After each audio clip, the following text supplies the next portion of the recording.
Journalist, author, poet, editor and publisher, Sierhey Khmara Ziniak was a passionate advocate of multiculturalism. In 1949, after the Second World War, Ziniak came to Canada and continued his journalistic profession. He began publishing the country's first newspaper in the Byelorussian language called the Byelorussian Voice. In 1952, he started the Mutual Cooperation League, representing 20 ethnic organizations in Central and Eastern Europe. It continued until 1962. He began the Canadian Ethnic Journalists and Writers Club in 1978 after the realization to have the need of an organization that was inclusive. Not only have publishers, but broadcasters, writers and reporters as well. He was the inaugural executive director with over 200 publishers, writers and editors from ethnic print, radio and television. He believed ethnic journalists should promote the values of Canadian citizenship and report on Canadian affairs as well as those on their homelands. His initiative would prove to be a true ethnic and multicultural form. In 2006, the name changed to the Canadian Ethnic Media Association to be inclusive of the new emerging media. After the years of successfully reflecting the role of ethnic media, the ideals of Ziniak continued to guide the work of this organization into the future.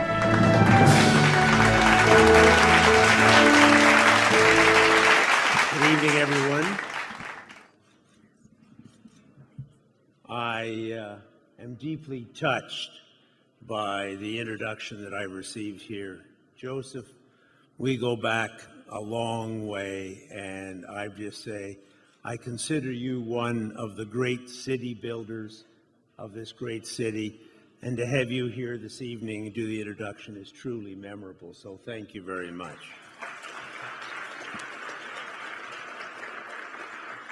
To Mayor Tory, Gordon Cressy, who drove me here, didn't even give me the slightest idea he was going to talk. Thank you very much for your kind words. Madeline, congratulations to you. 40 years of maintaining this organization, that is quite extraordinary. Doing this on behalf of your father and maintaining the spirit and integrity of this organization is truly moving, so my best to you as well.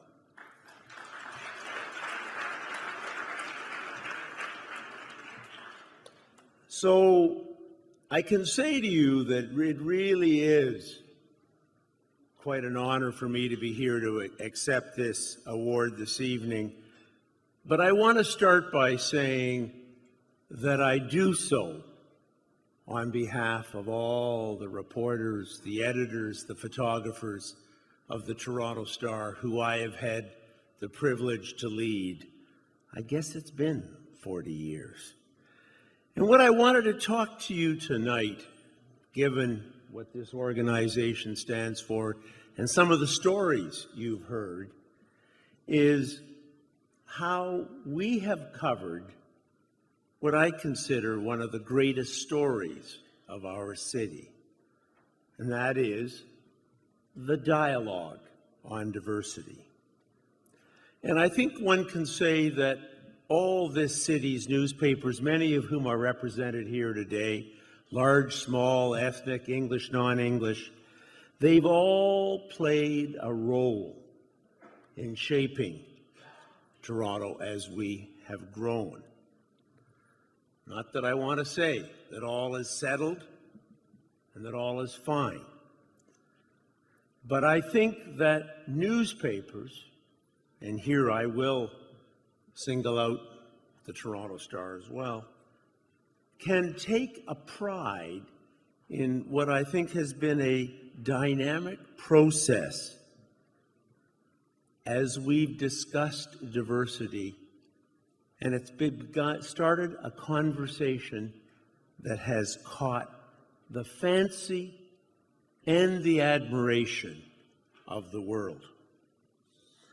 Indeed, I think, and many have talked and the mayor's talked, that this is one of the great stories of the GTA. And it's a story that continues to evolve.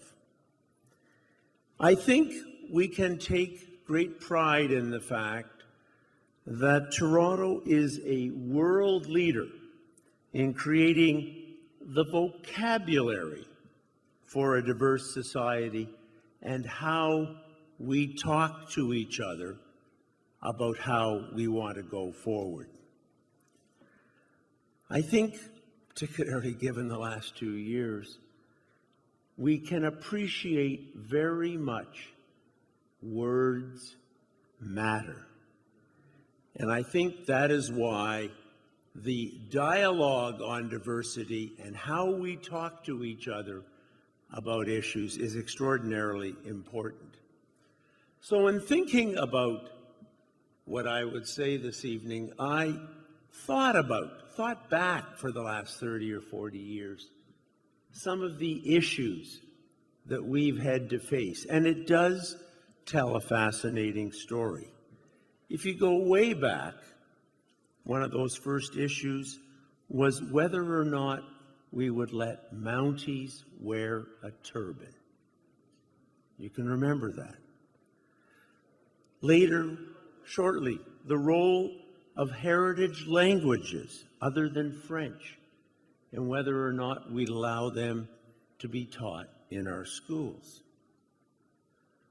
The portrayal of African American in plays, that was referred to earlier this evening.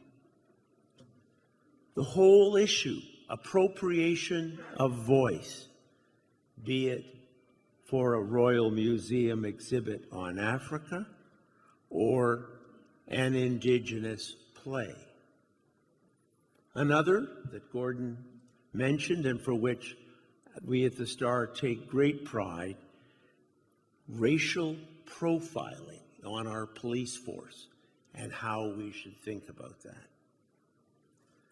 Another issue that has been dominant, the treatment of blacks in our community and how we want to go forward with policing. Another issue, a little smaller, the appropriate celebration of Christmas. And when could we sing Christmas carols and when couldn't we, and what should go along with them? Another, and Joseph, I had this in my script, the place of Chinese in Markham.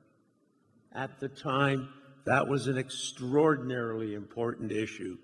The Chinese community was meant to feel singled out by the mayor of Markham, and there was really quite an extraordinary foo-for-ah that resulted appropriately over that. Another issue, the keeping of statistics on race and crime. One that continues today, equity in hiring, promotion, representation.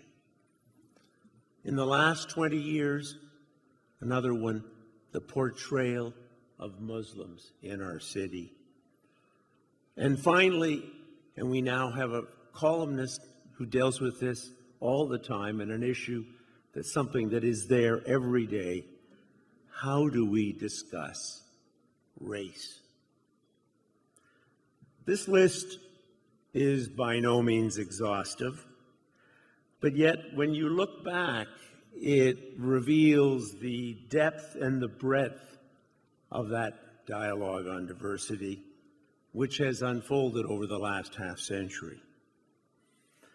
And I would say that on each of these issues, and I can look back in the paper and see it, the community collectively has gotten involved in an emotional and sometimes rancorous debate. And that is really where the media fits in. I can tell you that we at the Star have always felt it a priority, in fact, our number one priority, to provide extensive coverage on the diversity of the city. We have hired columnists, we have hired beat reporters, whose primary concern is to talk about these issues. That is our priority. It will remain our priority.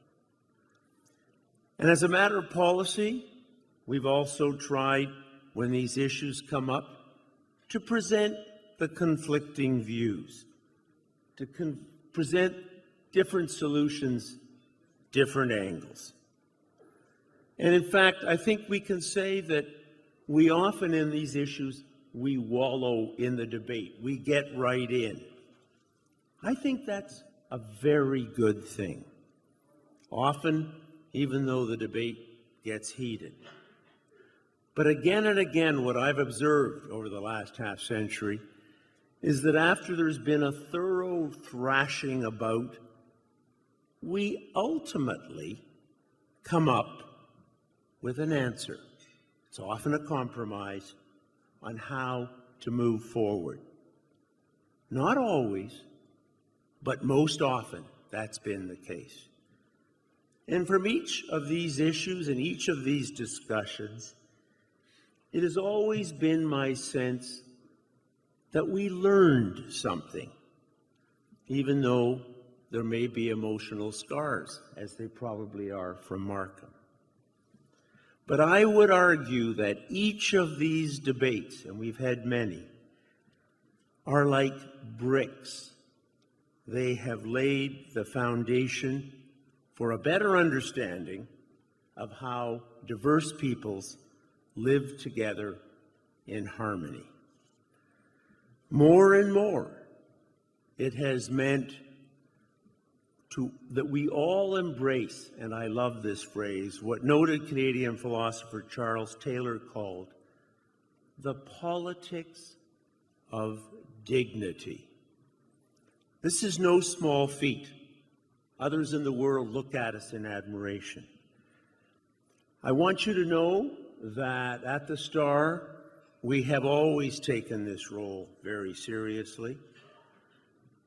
You would probably be fascinated to see the internal debates we have on how do we cover these stories?